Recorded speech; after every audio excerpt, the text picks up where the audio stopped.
আসসালামু আলাইকুম ওরহমতুল্লাহি ওবরকাতুহু। বন্ধুরা, আমি মোহাম্মদ শিহাবুদ্দিন আপনাদেরকে ইকুরান এসইউ চ্যানেলের পক্ষ থেকে জানাচ্ছি শুভেচ্ছা ও স্বাগতম। বন্ধুরা, আমরা হরকত, তানবিন এবং তানবিন হরকত একসাথে যে পড়া ছিল সেই পড়াগুলো আমরা ইতিমধ্যে শেষ করেছি। বন্ধুরা, এটা হয়তো হতে যাচ্ছে 17 নম্বর টিউটোরিয়াল। বন্ধুরা, আপনারা যারা আগের টিউটোরিয়ালগুলো 1 থেকে 16 নম্বর টিউটোরিয়াল যারা দেখেন নাই, তারা অবশ্যই যদি কোরআন শিখতে চান, অল্প সময়ের মধ্যে যদি কোরআন শিখতে চান, তাহলে অবশ্যই ওই টিউটোরিয়ালগুলো ভালো করে দেখে আসুন। বন্ধুরা, আমরা আজকে শিখব খাটা জবর খাটাজের উল্টা পেশ, খাটা জবর খাটাজের উল্টা পেশ, এই তিনটা নিয়ে আমরা পড়া শিখব। বন্ধুরা, আমার এখানে দেখেন, আপনারা একটু ফলো করে দেখতে পারবেন। এটা হচ্ছে আপনাদের কায়দার মধ্যেও সেম, আপনাদের কায়দার মধ্যেও এই পড়া আছে, কিন্তু একটু ভিন্ন। তানবিন এবং হরকত একসাথে যে পড়া আছে, আবাদান, আহাদান, আখজা, ঠিক আছে। আবাদান যে পড়া আমরা ইতিপূর্বে 16 নম্বর পেজে শেষ করেছি, ওই পৃষ্ঠার পর থেকেই কিন্তু এই পড়াগুলো আছে। আমার কায়দাতেও আছে, আপনার কায়দাতেও আছে, কিন্তু আপনার কায়দাতে আছে হচ্ছে একটা করে, আমার এখানে আছে 3টা করে, এক ঘরে 3টা, ঠিক আছে, একটা ঘরে 3টা, কিন্তু আপনার এখানে আছে একটা ঘরে একটা। বা কাটা জবর বা ওইটা আছে, ঠিক আছে, কাটা জেন নাই, উল্টা পেশ নাই, এরকম একটা একটা করে আছে, কিন্তু এখানে 3টে দেওয়া হয়েছে। হতাশ হবেন না, আপনার এখানে যদি একটা থাকে আপনি ওই একটা পড়ুন। আমার এখানে 3টা করে দেওয়া আছে, আমি 3টা আলোচনা করছি। এটা হচ্ছে সবচেয়ে ভালো করেছে এরা। বা খাটা জবর বা যখন শিখবে ছেলেরা, ঠিক আছে, তখন আরেক জায়গায় যখন বা কাটা জের বি আসবে, তখন সেটা বলতে পারে না। সে বলে যে আমি তো বা কাটা জবর বা শিখেছি, বা কাটা জের তো বি শিখি নাই, বা উল্টা পেশ বু শিখি নাই, তাহলে এটা আমি কীভাবে পড়ব? ঠিক আছে, এখানে কিন্তু 3টা দেওয়া হয়েছে, আমি আপনাদের ওইখানে একটা দেওয়া হয়েছে সম্ভবত, ওইটা আপনার একটাই পড়ুন, আর এখানে টিউটোরিয়ালগুলো দেখতে থাকুন। এখান থেকে দেখে আপনারা একটু একটু আয়ত্তের মধ্যে চলে আসবে, আয়ত্ত করতে পারবেন। আমি বেশি কথা বাড়াচ্ছি না, শুরু করছি মূল পড়া। তাইলে বা খাটা জবর, আগে জবর জের পেশ, সেটা কাটা জবর হোক, সেটা যে কোনো জবর হোক, উপরে থাকলে কি হবে? জবর হবে, নিচে থাকলে জের হবে। এটা নর্মালি জের হবে, অথবা খাটা জেরও জের হবে। সেটা খাটা জের হোক তাও জের হবে, এমনি জের হোক তাও জের হবে, নিচে থাকলেই জের। আর এটা হচ্ছে পেশ না, এটা উল্টা পেশ, ঠিক আছে, এটা হচ্ছে উল্টা পেশ বলতে হবে। আর এগুলো পড়তে হবে কিভাবে? এগুলো পড়তে হবে হচ্ছে টেনে টেনে। এগুলো কীভাবে পড়তে হবে? এক আলিফ টেনে পড়তে হবে। যেমন বা কাটা জবর বা, এভাবে বলতে পারবেন না, এটা বলতে হবে বা কাটা জবর বা, এভাবে একটু টান দিয়ে পড়তে হবে, ঠিক আছে। এটা বা কাটা জবর বা, এরকম বলতে পারবেন না। হ্যাঁ, এরকম বলতে পারবেন যদি বা জবর বা থাকে, বা জবর বা হলে বা জবর বা, এটা বলতে পারবেন। কিন্তু এখানে যেহেতু খাটা জবর কাটা জের উল্টা পেশ আছে, এজন্য বা বি বু এরকম বলতে পারবেন না, টান দিয়ে দিয়ে পড়তে হবে এখানে। এগুলো হচ্ছে মধ্যে তবাই, মধ্যে বদল, এগুলোর আরবি নিয়ম অনুযায়ী এগুলোকে বলা হয় মধ্যে বদল। আমরা এগুলো মনে রাখবো না, ঠিক আছে, আমি জাস্ট আপনাদেরকে শুনাই দিলাম মধ্যে বদল বলে, আমরা এটা মনে রাখবো না। এক কাটা জবর কাটাজের উল্টা পেশকে এক আলিফ টানিয়ে পড়তে হয়, এটা আমরা মনে রাখবো। কাটা জবর কাটাজের উল্টা পেশকে কয় আলিফ টেনে পড়তে হয়? এক আলিফ টেনে পড়তে হয়। কাটা জবর কাটাজের উল্টা পেশ এক আলিফ টেনে পড়তে হয়। কাটা জবর কাটাজের উল্টা পেশকে কয় আলিফ টেনে পড়তে হয়? এক আলিফ টেনে পড়তে হয়। অবশ্যই আপনারা বুঝে গেছেন, আমি পড়া শুরু করছি। বা কাটা জবর বা, বা কাটা জের বি, আমি পেশ বলবো না, পেশ বলবো সবার শেষে, কারণ সব পড়াতেই নিয়ম হচ্ছে জবর আগে বলা, এরপরে জের বলা, এরপরে পেশ বলা, এই জন্য আমি নিয়ম অনুসরণ করছি। বা কাটা জবর বা, বা কাটা জের বি, বা উল্টা পেশ বু, টান দিতে হবে একটু, ঠিক আছে, টান দিতে হবে। এটাই হচ্ছে কোরআন শিক্ষার একমাত্র ফর্মুলা, কোথায় টানতে হবে, কোথায় টানতে হবে না, ঠিক আছে।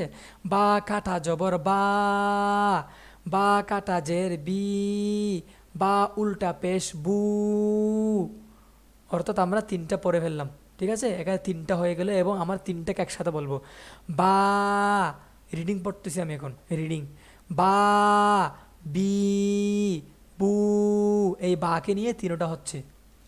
বা, বি, বু, আর সবগুলো কীরকম, ঠিক আছে, একটা বুঝলে সব বুঝবেন। ইয়া, এটা হচ্ছে ইয়া, ইয়ার উপরে কাটা জবর, ইয়ার নিচে কাটা জের, ইয়ার উপরে উল্টা পেশ, এটার মতো। ইয়া কাটা জবর ইয়া, ইয়া কাটা জের ই, ইয়া উল্টা পেশ ইউ, ইউ, ইয়া, ই, ইউ, কি হবে 3টা একসাথে, ইয়া, ই, ইউ।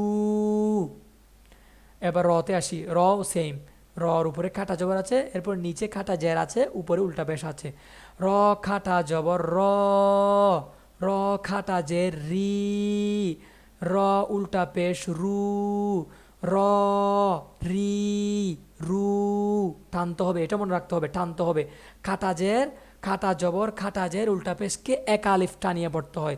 কোরআন শরীফে আলিফ আছে 3টা, 1 আলিফ, 3 আলিফ, 4 আলিফ, এর চেয়ে বড় আলিফ আর নাই, ঠিক আছে। 1 আলিফ, 3 আলিফ, 4 আলিফ, 2 আলিফ নাই, 2 আলিফ নাই, ঠিক আছে। আচ্ছা, মিম কাটা জবর, এটা হচ্ছে মিম, মিমের উপর কাটা জবর, মিম কাটা জবর মা, মিম খাটা জের মি, মা, মি, মিম উল্টা পেশ মু, মা, মি, মু। লাম খাটা জবর লা, এটা এই জবরটা লামের নিচে না দিয়ে এদিকে দেওয়ার কারণ কি, আপনারা হয়তো মনে করবেন যে এটা এখানে আছে, এটা কি জন্য দিছে আল্লাহ জানে, এটা তো লামের হবে না মনে হয়, এরকম মনে করবেন না। এখানে স্পেস নাই, ঠিক আছে, এখানে জায়গা নাই, এটা যদি এখানে দেয় লামের সাথে মিলে যাবে, এই জন্য এখানে জায়গা হচ্ছে না বিদায় একটু এইদিকে নিয়ে দেওয়া হয়েছে, ঠিক আছে।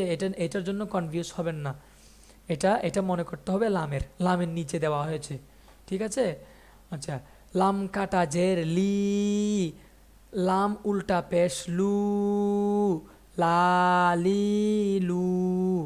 ওয়াও খাটা জবর ওয়া, ওয়াও খাটা জের উই, ওয়াও উল্টা পেশ ভু, ওয়া, উই, ভু। নুন খাটা জবর না, নুন কাটা জের নি, নুন উল্টা পেশ নু, না, নি, নু। হামজা কাটা জবর আ, দেখছেন আমরা হরফগুলো শিখেছি না, এই হরফ শিখলে কোনো কষ্ট হবে না, যেটা যেভাবে আসবে আসুক আমরা বলতে পারবো। এটা হচ্ছে হামজা, এটাকে আমরা আইন বলবো না, এটা হামজা। হামজা কাটা জবর আ, হামজা কাটা জের ই, হামজা উল্টা পেশ, হামজা কাটা পেশ হবে না, ঠিক আছে, সবগুলো কিন্তু উল্টা পেশ, হামজা কাটা পেশ হবে না। আপনারা অনেকেই বলতে পারেন হামজা কাটা জবর আ হতে পারলে, হামজা কাটা জের ই হতে পারলে হামজা কাটা পেশ উ কেন হবে না, না এটা হবে না, আপনাদের ইচ্ছা মতো সব কিছু হবে না, একটু একটু মাঝে মাঝে আপনাদের ইচ্ছার বিপরীতেও হতে পারে। হামজা উল্টা পেশ উ, আ, ই, উ। হা কাটা জবর হা, হা কাটা জের হি, হা উল্টা পেশ হু, হা, হি, হু। আইন কাটা জবর আ, আইন কাটা জের ই, আইন উল্টা পেশ উ, আ, ই, উ। হা কাটা জবর হা, এটা হচ্ছে হা, হা কাটা জের হি, এটাও এখানে দেওয়া হয়েছে, জায়গা হচ্ছে না এই জন্য। হা কাটা জের হি, হা উল্টা পেশ হু, হা, হি, হু। চাপতে হবে, চাপতে হবে, হা, হি, হু বলে।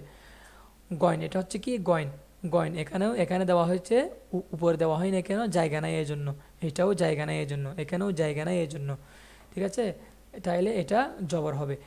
গয়ন কাটা জবর গ, গয়ন খাটা জের গি, গয়ন উল্টা পেশ গু, গ, গি, গু। বন্ধুরা আপনারা বুঝতে পেরেছেন, আমি আবার রিপিট করব না, এটা অনেক সহজ পড়া, আপনারা বুঝতে পেরেছেন ইনশাল্লাহ। আমার চ্যানেলটি এখনও যারা সাবস্ক্রাইব করেন নাই অবশ্যই সাবস্ক্রাইব করে ফেলুন। বন্ধুরা আমরা 18 নম্বর টিউটোরিয়ালে আপনাদের সাথে আবার দেখা হচ্ছে। বন্ধুরা এ পর্যন্ত ভালো থাকবেন, সুস্থ থাকবেন, শুভকামনা। আসসালামু আলাইকুম ওরহমতুল্লাহি ওবরাকাতু।